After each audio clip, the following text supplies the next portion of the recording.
या रब्बी बिल मुस्तफ़ा बल्लिग मक़ासिदना वग़फ़िर लना मा मज़ा या रासियल करमी। अस्सलामु अलैकुम व रहमतुल्लाहि व बरकातुहू। मैं जिस तरीके से पढ़ा हूँ बावाज़े बुलंद तमाम हज़रात पढ़े। अस्सलातु वस्सलामु अलैका या रसूल अल्लाह, अस्सलातु वस्सलामु अलैका या हबीब अल्लाह सल्लल्लाहु तआला अलैहि वसल्लम। खूने खत्मुर रसूल से है जिनका खमीर, खूने खत्मुर रसूल से है जिनका खमीर, ऐसी बेलोस तीनत पे लाखों सलाम। सैयदा साहिदा तैयबा ताहिरा, जान अहमद की राहत पे लाखों सलाम। बे इजाजत जिनके घर जिब्राइल भी जाते नहीं, कद्र वाले जानते हैं कद्र शान अहले बैत। और इमाम फरमाते हैं नूर बिनते नूर ज़ौजे नूर उम्मे नूर, नूर की मुतलक कनीज अल्लाह रे लम्आ नूर का, नूर की मुतलक के कनीज अल्लाह रे लम्आ नूर का। मेरे प्यारे आका सल्लल्लाहु अलैहि वसल्लम के प्यारे दीवानों, रमजान का ये हमारा पहला जुमा है और जुमा की ऐसे ही बेपनाह फजीलतें हैं आम दिनों में, और रमजान में तो फिर जुमा की क्या बरकतें होगी आप उसका अंदाजा इस हदीस से लगा सकते हैं कि जो पहले आया तो गोया उसने ऊंट को राह खुदा में खर्च किया। आम दिनों में रमजान में उसकी बरकतों का हाल क्या होगा।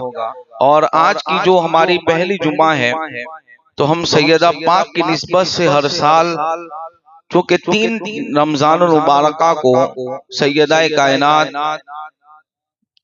मालिक की जन्नत की साहबजादी और फातिह खैबर की ज़ौजाए मोहतरमा सैयदा फातिमतुज़ ज़हरा सलामुल्लाह अलैहा के हवाले से, आपकी जिंदगी, आपके फजाइल, आपके मनाकिब के हवाले से हमारा हर साल ये जुमा पहला उसी के उन हस्तियों के नाम और बिलखुसूस सैयदा पाक के नाम होता है। आज भी चूंकि हमने ऐलान करवाया था सोशल मीडिया के जरिए कि आपकी सीरत पे बयान होगा। आप देखें अल्लाह तबारक व तआला ने कुरान पाक में इनकी शान कैसे बयान फरमाई।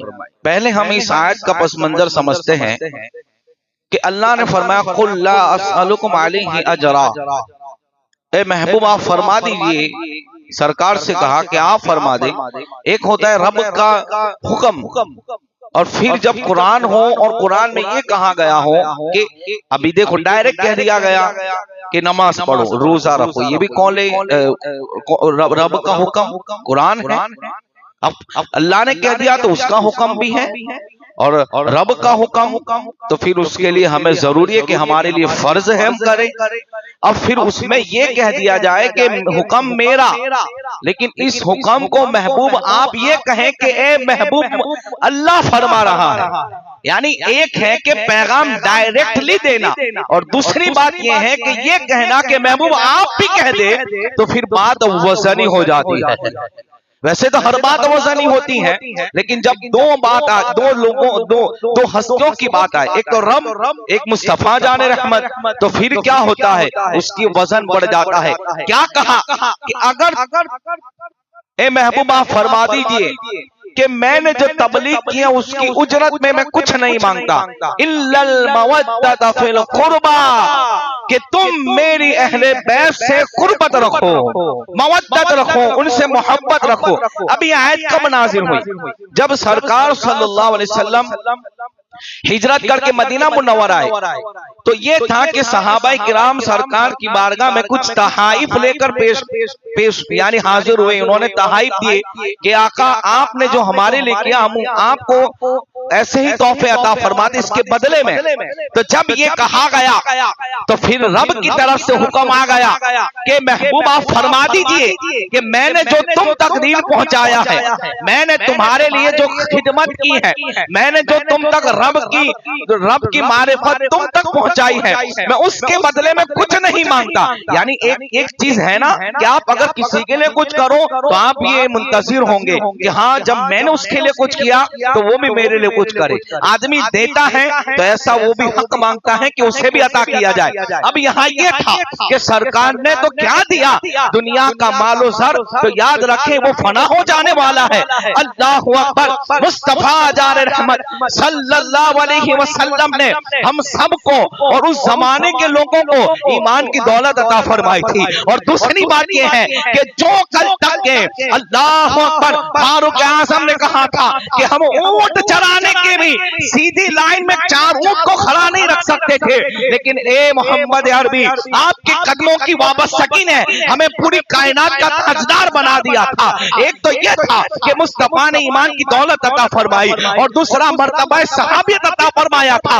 ये वो मनसब था कि कायनात के अंदर नबियों के बाद अगर सबसे मुबारक जमात जमीन पर है तो उन्हें सहाबा किराम की जमात कहा जाता है।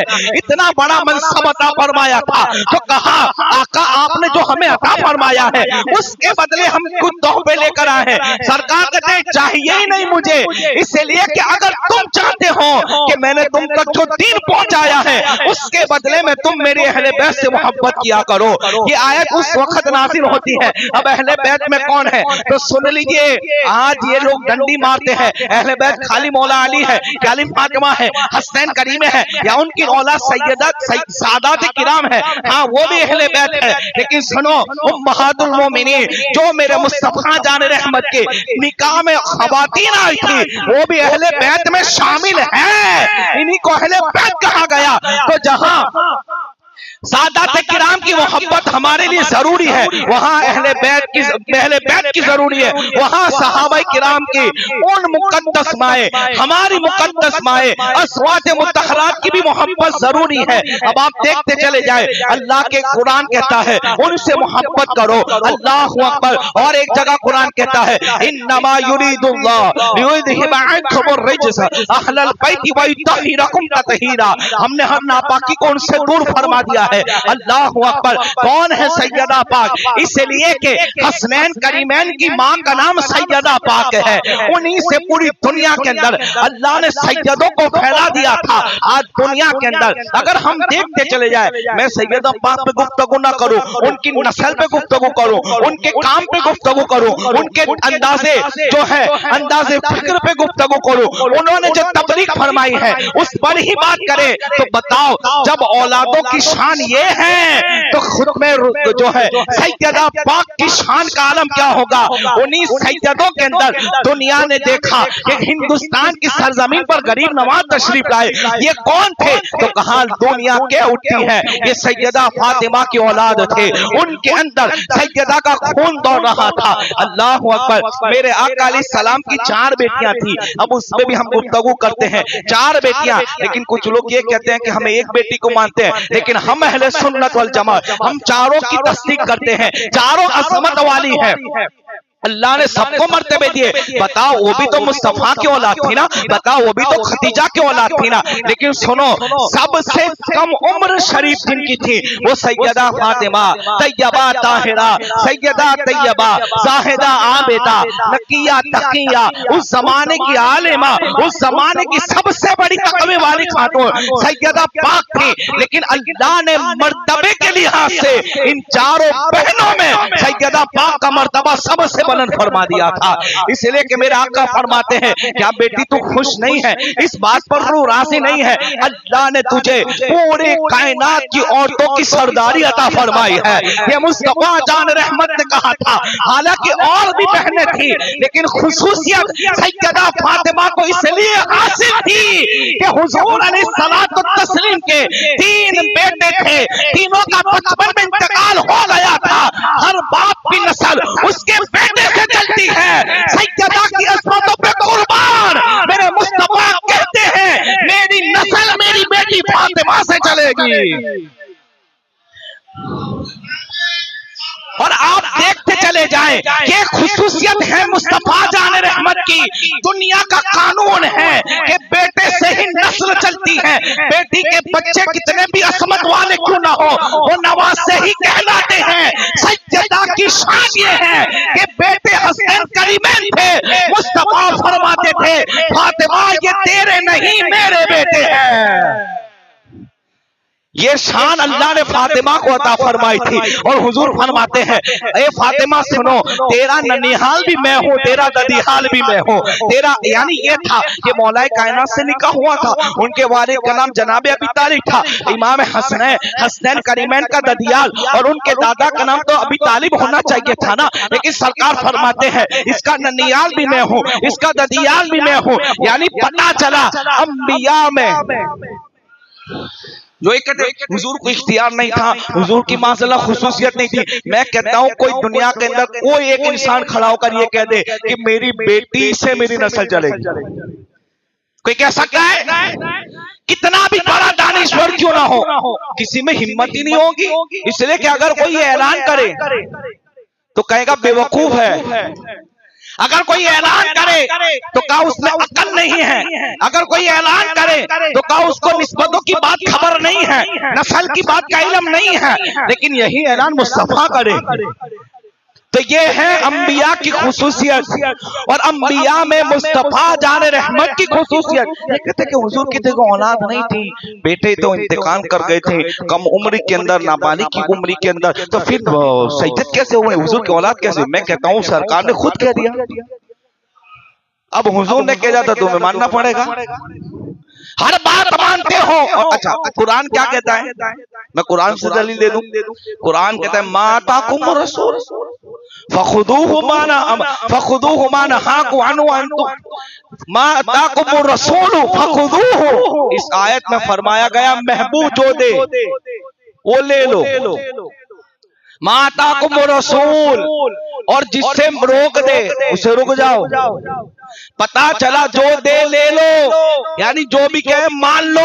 अब इसमें तखसीस नहीं है, ये करना ये मानना वो मानना, ये सब तखसीस नहीं है। जो वो दे दे वो ले लो, जिससे रोके वो रुक जाओ। अब ये फरमान कुरान का है और इसी फरमान पे ये हदीस फिट होती है। सरकार ने कहा अली से मेरी नस्ल चलेगी, फातिमा से मेरी नस्ल चलेगी। और दुनिया ने देख लिया हसनैन करीमैन की शक्ल के अंदर कि वो करबला का शहसवार जिसके अंदर मुस्तफा जान रहमत का खून था। अब देखे सैयदा आयशा क्या फरमाती हैं, अब इसको मैं और एक्सप्लेन कर दूं और समझा दूं। इस हदीस को हम बारहा बयान करते हैं, लेकिन आज खुलकर बयान कर दूं। ये जो बात कही गई ना, नस्ल चलती है बेटों से, बेटियों से नहीं चलती, लेकिन सरकार की चली। अब उसके अंदर क्या है, तो सैयदा आयशा फरमाती हैं, रावी भी घर की, आइंदा जुमा इनको भी सुन लेना, शान और अजमत वाली जिनकी इफ्फत परसाई की गवाही कुरान देता हो, वो सैयदा आयशा फरमाती है चाल में रोजा मैंने भी रखा है। सैयदा की शान सुनो तो मचल के सुनो, इसलिए कि सरकार फरमाते अल्लाह ने सैयदा की औलाद पे आपको हराम कर दिया है उसकी इफ्फत और पारसाई की वजह से। और फरमाया जो अहले बैत से मोहब्बत करे। अब ये कुरान की कुल्ला अस्अलुकुम अलैहि अजरा की तफसीर में इमाम राजी ने लिखा, इमाम जलालुद्दीन सुयूती ने लिखा, अगर कोई शख्स अहले बैत की मोहब्बत में इंतकाल कर जाए तो गोया वो गया है ईमान की हालत में गया है। और फरमाते अगर कोई इस हालत में इंतकाल करे तो गोया तौबा करके मरा है, अगर कोई इस हालत में इंतकाल करे मर्तबा शहादत पे मरा है, अगर कोई इस हालत में इंतकाल करे तो गोया अल्लाह उसको बख्शे होने में शामिल फरमा देता है।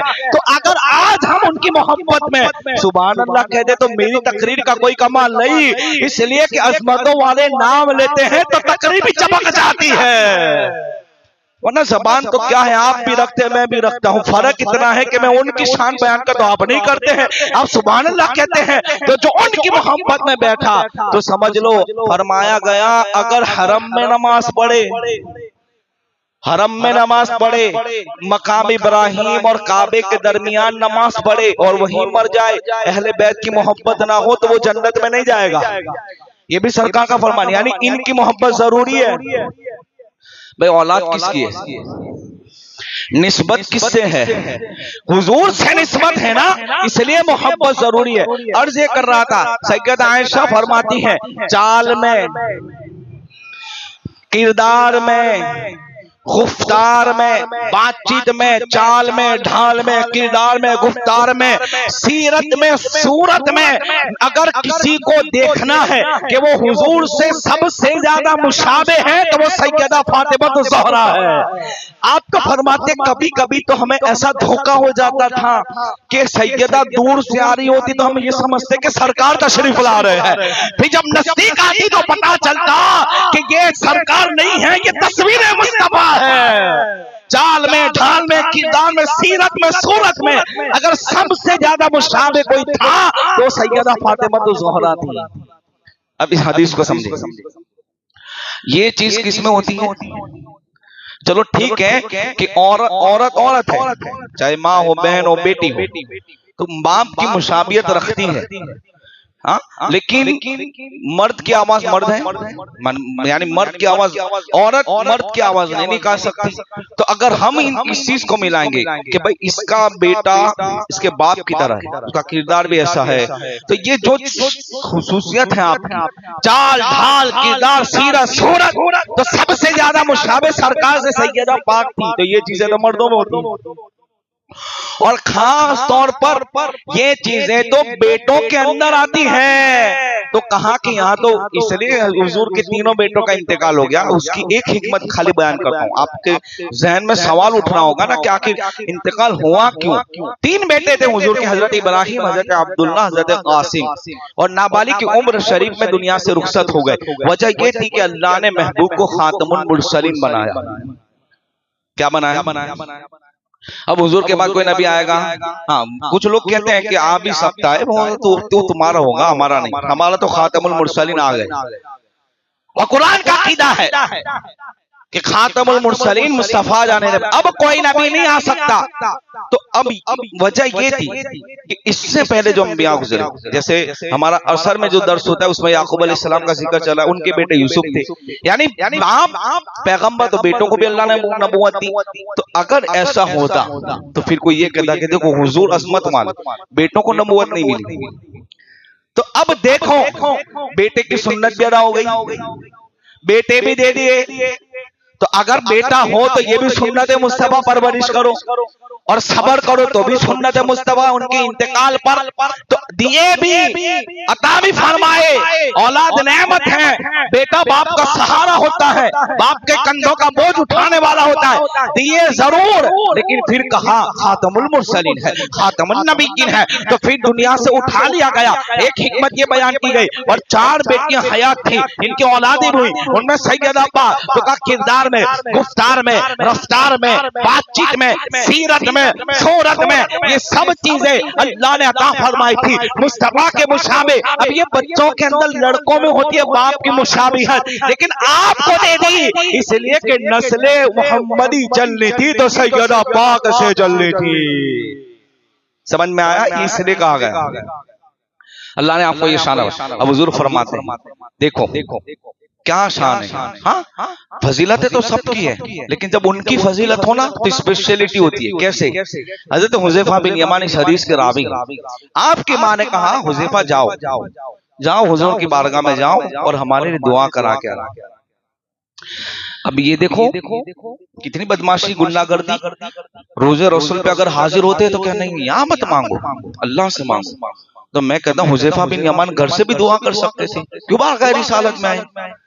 उन्हें पता है कि मोहर तो मुस्तफा ही लगाएंगे, मना हमारा कीदा तो है कि दुआ भी कबूल ना हो जब तक हुजूर का नाम ना ले। वो तो कहे कि डायरेक्ट, अबे डायरेक्ट तो माँ बाप नहीं मिलते।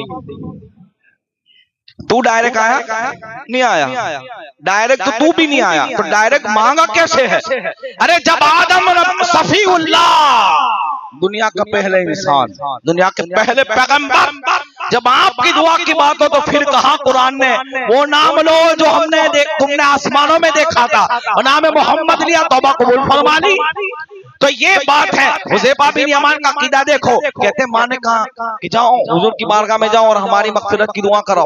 बारगाह रिसालत ही वो है और कुरान कहता है वलौ अन्नहुम इज़्ज़लमू। तू कहता है इधर नहीं इधर, मैं कहता हूँ तेरी नहीं कुरान की सुनेंगे, तेरी नहीं सुनेंगे, इसलिए कि तुझे रियाल पे बेचा बांट, तुझे रियाल देकर भटकाया गया है, तू रियाल पे पल्ले वाला है। हम रियाल पे पल्ले वाले नहीं, हम अपने दम पे पल्ले वाले हैं, हम मुस्तफा के खाने वाले हैं। अल्लाह अकबर। कहते हैं मुझे जब भेजा, मैं हुजूर की बारगाह में गया, मैंने मगरिब पढ़ी, सरकार अलैहिस्सलाम तशरीफ फरमाए, हुजूर से बात नहीं हो सकी, हुजूर ने फिर इशा भी पढ़ा दी, फिर भी हुजूर मुसल्ला इमामत पर है। अब देर हो गई, मैं बैठा रहा, इंतजार करता रहा, हुजूर से दुआ की बात करने, हुजूर से दुआ की बात करने। अब वक्त हुआ, हुजूर अपने हुजरे की तरफ जाने लगे। सहाबा का अदब था, अगर मैं यहाँ बैठा हूँ, अगर कोई मुझसे मसला पूछे या मुझसे कोई काम हो तो आप इंतजार करेगा और बहुत क्लोज है तो मुसल्ले तक भी आ जाएगा। और अगर मैं जाने लगूं तो कहेगा इमाम साहब रुक जाओ, काम है। आवाज तो देगा ना, देने भी चाहिए, लेकिन वहां अदब था, आवाज नहीं दी। अब पीछे पीछे जाने लगे, बात नहीं की, लेकिन चूंकि वो तो मुस्तफा थे ना, आगे भी देखते थे पीछे भी देखते थे। वो निगाह उठाए तो अर्श भी देखे, जमीन में देखे तो तख्तुस सरा भी देखे। अब हुजूर रुक गए और कहा हुज़ैफा आ रहा है। अब देखो दिलों के हाल जानने वाले आका फरमाते हैं हुज़ैफा जा, अल्लाह तेरी भी बख्शिश करे, तेरी माँ की भी बख्शिश करे। अभी तो दुआ के लिए कहा नहीं था, हुजूर ने पहले ही बता दिया था। फिर कहते सरकार अब ठहरो, जब आए हो तो बात सुनकर चले जाओ। अब बात हुजूर कर रहे हैं, देखो हुज़ैफा सुनो, अल्लाह ने इससे पहले इस फरिश्ते को जमीन पर कभी नहीं भेजा था।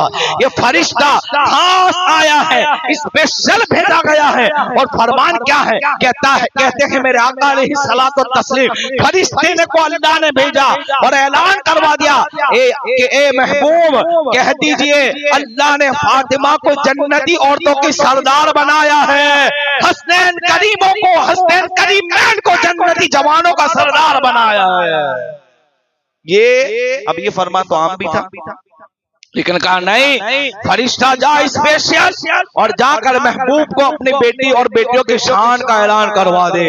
अल्लाह ने ये शान से पता फरमाई। और सुनो क्या कहा हुजूर ने कि अल्लाह ने उनकी औलाद पर जहन्नम की आग को हराम कर दिया है। सैयदी आला हज़रत इमाम अहले सुन्नत मुजद्दिद दीन व मिल्लत फतावा रज़िया शरीफ में आपने लिखा, आपसे पूछा गया, किसी ने सवाल किया कि सैयद को अजाब होगा। अब सुनो, आला हजरत से किसी ने पूछा, अब मैंने हदीस भी बयान की, क्या कहा, अल्लाह ने सैयदा तैयबा ताहिरा आबिदा जाहिदा तकिया नकिया राबिया बसरिया का अल्लाह ने उनकी इफ़्फ़त और पारसाई की वजह से जहन्नम की आग को हराम कर दिया है। और इफ़्फ़त और पारसाई क्या है, आला हज़रत का मैं कॉल बताऊंगा बीरू को, लेकिन इफ़्फ़त की बात है इस हदीस को इस कॉल से और आला हज़रत ने जो जवाब दिया उससे कनेक्शन है। इफ़्फ़त और पारसाई की शान क्या थी? आला हज़रत कहते हैं जिसके आंचल को न देखा महव मैर ने, यानी इतनी पाक दामनी थी कि आपके चेहरा तो दूर, आपकी चादर को भी आसमानों ने नहीं देखा, यानी चांद और सूरज ने नहीं देखा। और जब आपका विशाल होने लगा तो पाक दामनी की शान ये थी। जब मैंने ये पढ़ा कुर्बान जाए हुजूर की क्या बेटी की शान थी, सुभान अल्लाह। कहते हैं आपने उस दिन खुद गुस्ल किया, 3 रमजान मुबारक की थी, शब माह रमजान का महीना था, तीसरी शब थी, खुद गुस्ल किया और कहा कि मुझे गुस्ल नहीं देना, गुस्ल हो गया। कह दीजिए सुभान अल्लाह। अब गुस्ल हो गया, इमाम हसन फरमाते हैं, इमाम हुसैन फरमाते हैं, मेरी माँ का कभी एक सजदे में पूरी रात गुजर जाती थी और कहती अल्लाह तूने रात कितनी छोटी बनाई कि तेरी बंदी फातिमा खुल के सजदा भी नहीं कर सकती, एक सजदे में पूरी रात गुजर जाती थी। ये आपकी इबादतों का हाल था। और जब निकाह हुआ तो सरकार ने क्या दिया, एक मशकीज़ा, 1-2 बर्तन, चारपाई, तकिया बस इतना दिया। हुजूर चाहते तो अपनी बेटी के लिए हुक्म करते तो सोने के पहाड़ उठ उठ के आ जाते, इसलिए कि सरकार फरमाते अगर मैं कहूँ हज सोने का बन जाता वो सोने का हो जाए। लेकिन तकवे की शान ये थी, परहेजगारी की शान ये थी, सादगी की शान ये थी, आजिज़ी इनके सारे की शान ये थी। एक एक सजदे में पूरी रात गुजर जाती थी। कहती है गुसल कर लिया और सजदे की हालत ही में सैयदा पाक की रूह कब्ज हुई थी और आपका विसाल हुआ था 3 रमजान मुबारक में। तो आपने वसीयत की थी, इफ़्फ़त की बात थी, आपने वसीयत की थी किसको? हजरत अस्मा बिन्त उमैस, ये सिद्दीक़ अकबर की ज़ौजा मोहतरमा थी। इनको कहा था कि मेरा जनाजा जब उठे ना तो रात के वक्त उठाना, मेरे जनाजे को कोई मर्द भी ना देखे।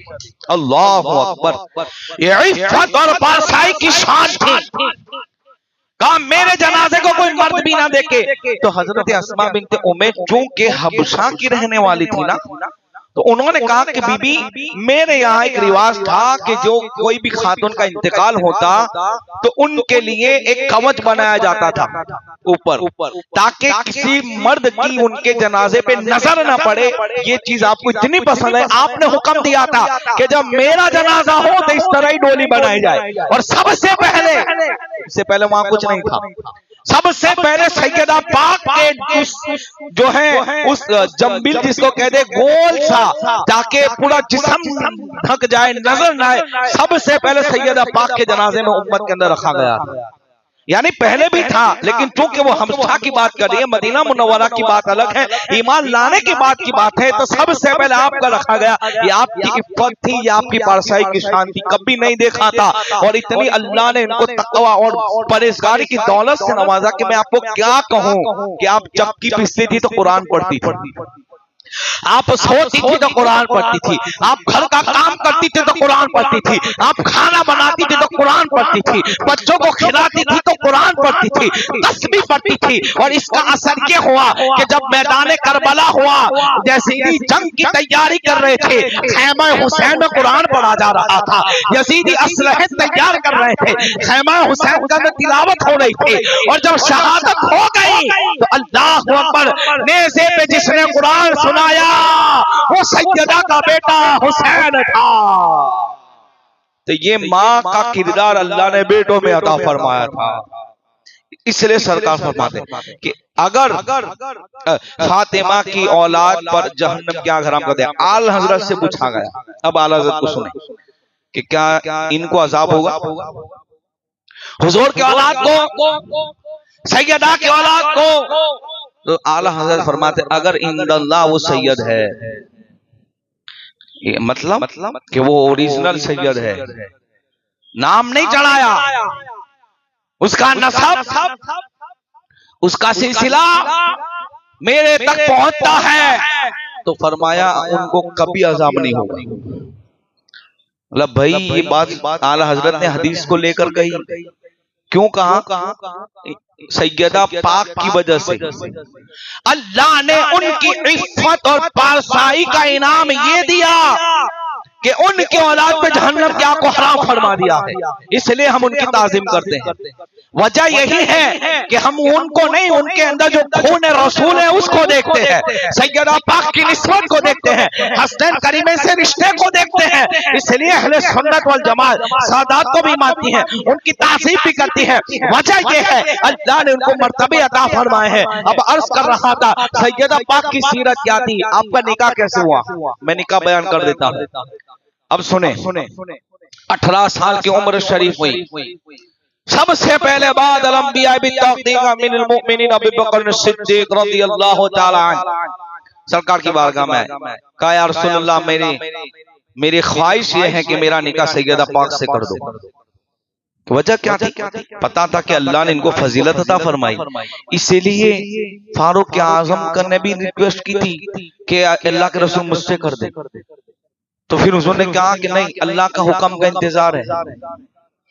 अब इतनी बड़ी शान कि निकाह का इंतजार भी रब्ब इलाही, वो हुक्म इलाही से होगा, ये अबू बकर उमर नहीं कर सकता। इसलिए फारूक आजम ने निस्बत जोड़ने के लिए जब ये नहीं हुआ ना तो आपकी बेटी यानी सैयदा पाक की उम्मे कुलसुम जो बेटी थी उनसे फारूक आजम ने निकाह किया था, निस्बत को जोड़ने। इसलिए कि सरकार ने क्या कहा, सबके रिश्ते टूट जाएंगे कयामत में, मेरा रिश्ता बाकी रहेगा।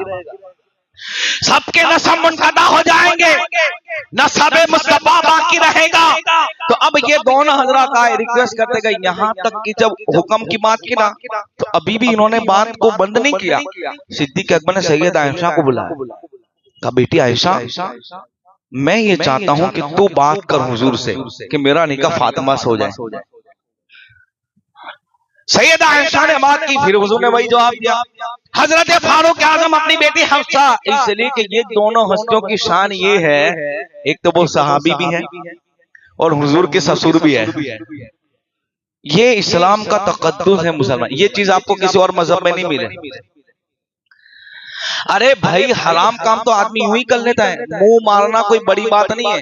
हराम काम आदमी आसानी से कर लेता है, इसलिए कि शैतान और नफ्स से अम्मारा शामिल होता है। लेकिन इफ्फत, पारसाई, पाकदामनी के रिश्ते बहुत कम निभाए जाते हैं। अब देखो, एक तरफ तो ये मामला था तो शान क्या हुई, इनकी बेटियां उम्मत की माएं और उनकी खुद की भी माएं हो जाती है। इसलिए कि सरकार के निकाह में जो खातून है वो उम्मत की माएं हैं और माओ के अंदर सहाबा भी आ गए, सिद्दीक अकबर, फारूक आजम सब आ गए। फारूक आजम ने अपनी बेटी हफ्सा से कहा, बेटी जाके बात करो कि मेरा निकाह फातिमा से हो जाए।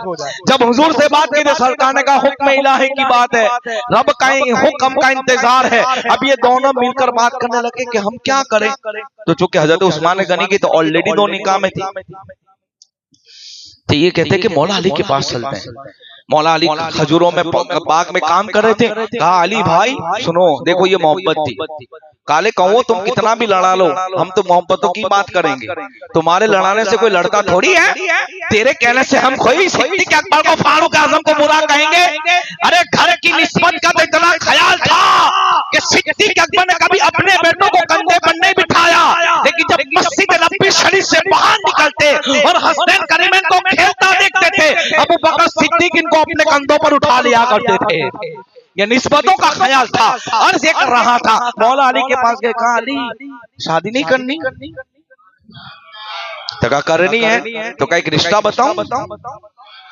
ये भी इनकी सुन्नत है, यही है असल, नाजायज रिश्ते से बेहतर है कि जायज रिश्ता करवाना। अब कहते हैं का निकाह नहीं करना है, तो कहा किससे, तो कहा एक मशवरा दो। अब देखो ऐसा होता है ना, एक बात समझाने के लिए, अगर हमारा रिश्ता ना होना तो हम इसका होने नहीं देंगे, ये मेंटालिटी होती है। दोस्त का अगर उसी लड़की से किसी को रिश्ता अगर नहीं हुआ तो क्या तेरा भी नहीं होने दो। मामला ये था कि खुद गए और जब कहा सरकार ने कि अल्लाह के हुक्म का इंतजार है तो इंतजार करते ना, कहा नहीं, कहा अली से कहते हैं ना उनका भी हो जाए भला, इसलिए कि दामादे रसूल बन जाए। एक निस्बत तो ये हासिल है कि हुजूर के चचाजाद हैं, दूसरी निस्बत इतनी बड़ी मिलने वाली है। अब इसलिए तो फारूक आजम ने कहा था कि अली जो तुझे मिला है ना काश मुझे मिल जाता। कहा क्या, कहा सैयदा का निकाह तुझसे हो गया है, ये शान अल्लाह ने तुझे अता फरमाई है। तो कहा अली जाके बात तो करो, तो कहा मुझे शर्म आती, कहा कुछ नहीं बात तो करो। अब हिम्मत दी दोनों ने, दोनों यारों ने और हम अहले सुन्नत, हम चारों की मोहब्बत सीने में रखते हैं, हम उन असहाब की भी मोहब्बत रखते हैं, अहले बैत की भी मोहब्बत रखते हैं। इतनी मोहब्बत थी, इतनी उखुवत थी, कहा जाओ।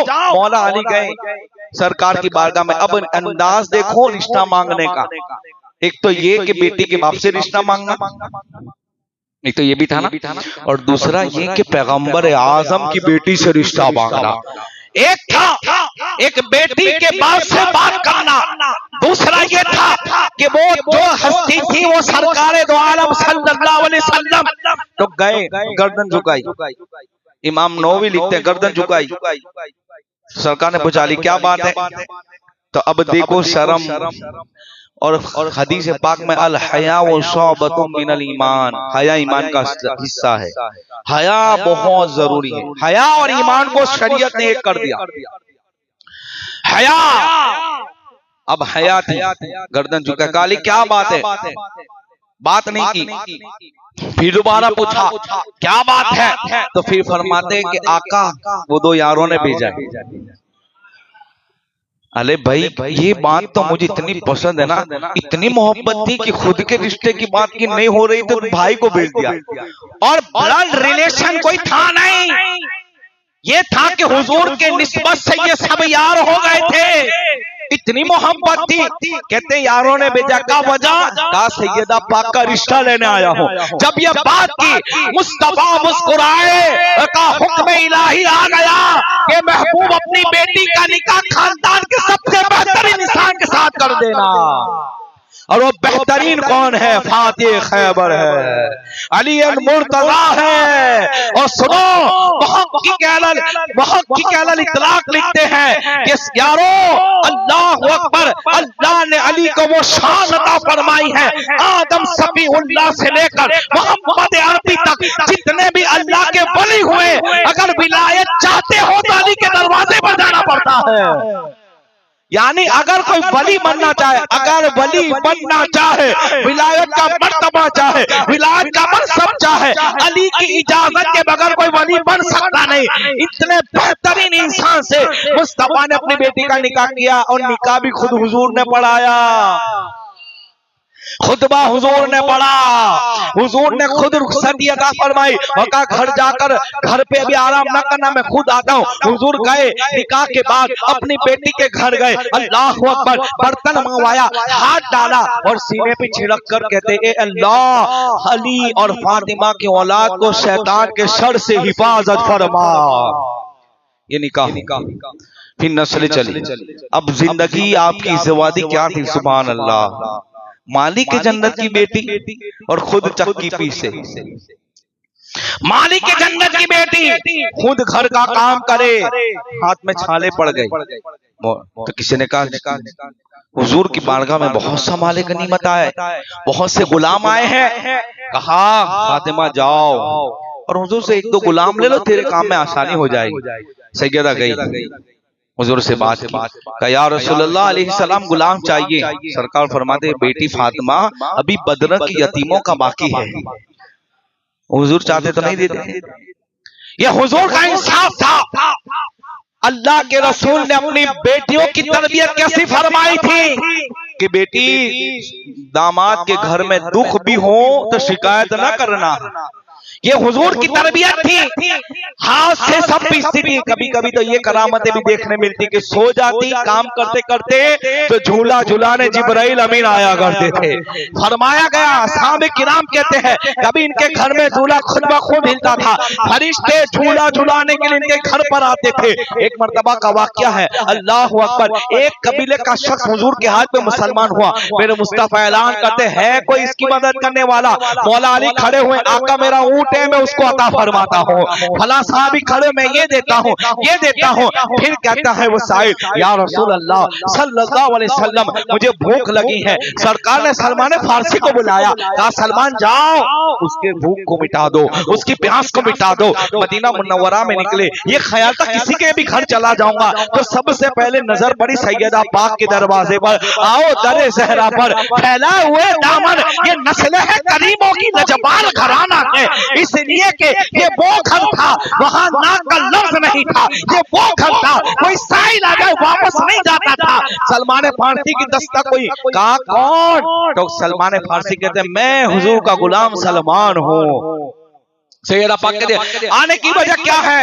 तो कहते हैं हुजूर ने भेजा एक साहिल लेकर, उसको भूख लगे कुछ हो तो अता फरमा दो। 3 दिन से इनके घर में चूल्हा नहीं जला, 3 दिन हो गए, खुद भी फाके से है, औलाद को भी फाके से रखा है। फिर कहती है सलमान मेरे पास ऐसा कुछ नहीं है। सलमान फारसी रवाना होने वाले थे तो कहते रुको रुको, इसलिए कि मेरे घर आया है, भेजने वाले को आने वाले को नहीं देखती, भेजने वाले मेरे मुस्तफा है, किसने भेजा है वो देख रही हूँ, पहली बार आया है, मैं खाली हाथ नहीं लौटाऊंगी। अरे शान तो ये है रोजे से रखे और मगरिब का वक्त हो, इफ्तारी करने बैठती थी और कोई फकीर आ जाता तो अपनी इफ्तारी का सामान दे देती थी, फिर पानी पीकर रोजा रखती थी, फिर सहरी करती थी। ये शान की अल्लाह ने अता फरमाई थी। कोई भी साहिल आए वापस नहीं जाता था। सलमान फारसी से कहा सलमान रुक जाओ, वापस नहीं करना। कहा बीबी कुछ है नहीं, आप खुद भी फाके से हैं, कितने दिन गुजर गए हैं, आपने भी कुछ नहीं खाया, मैं उनको दूसरी जगह ले जाता हूँ। कहा नहीं नहीं सलमान रुक जाओ।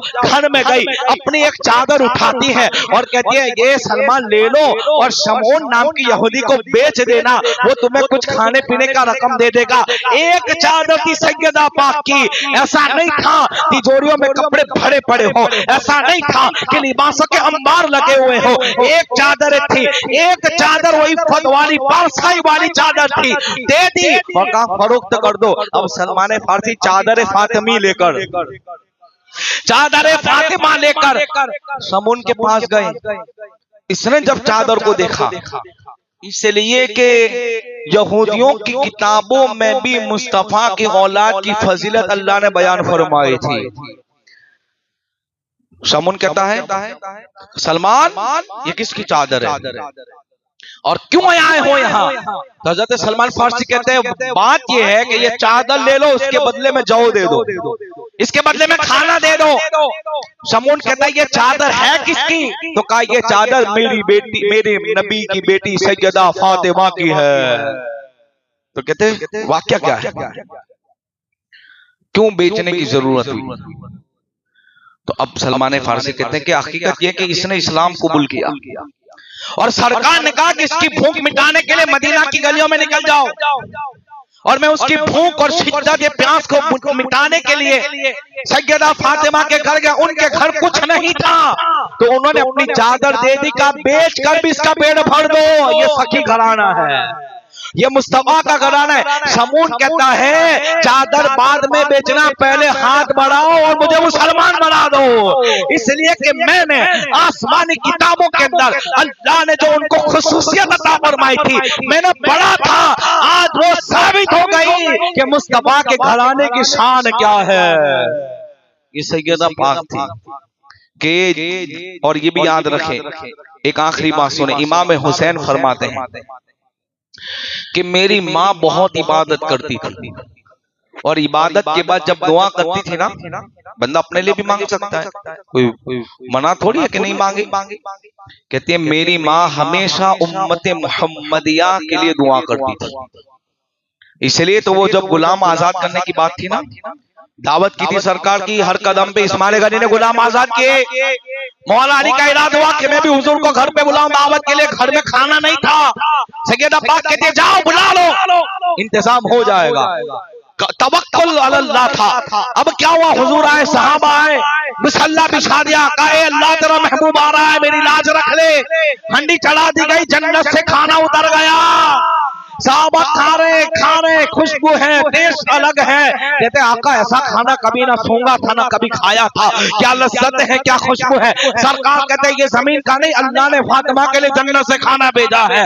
फिर कहते हैं खाना तनाउल फरमा लिया था।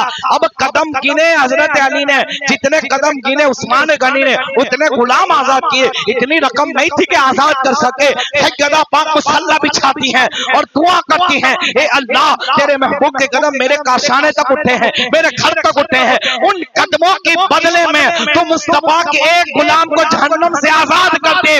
जिब्राइल आके कहते हैं कि ए सैयदा सुन ले, तेरी दुआ रब ने कबूल फरमा ली। एक के बदले में अल्लाह ने एक नहीं 70 को जहन्नम से आजाद कर दिया है। ये शान अल्लाह ने सैयदा पाक को अता फरमाई थी। अल्लाह हम सब में इनकी बरकत अता फरमाए। ऐलान समाज कर ले, शाह आलम से हर साल आपके यहाँ के साबिक इमाम मौलाना फकीर मोहम्मद इनकी बुक, और हर साल जो शाह आलम दारुल में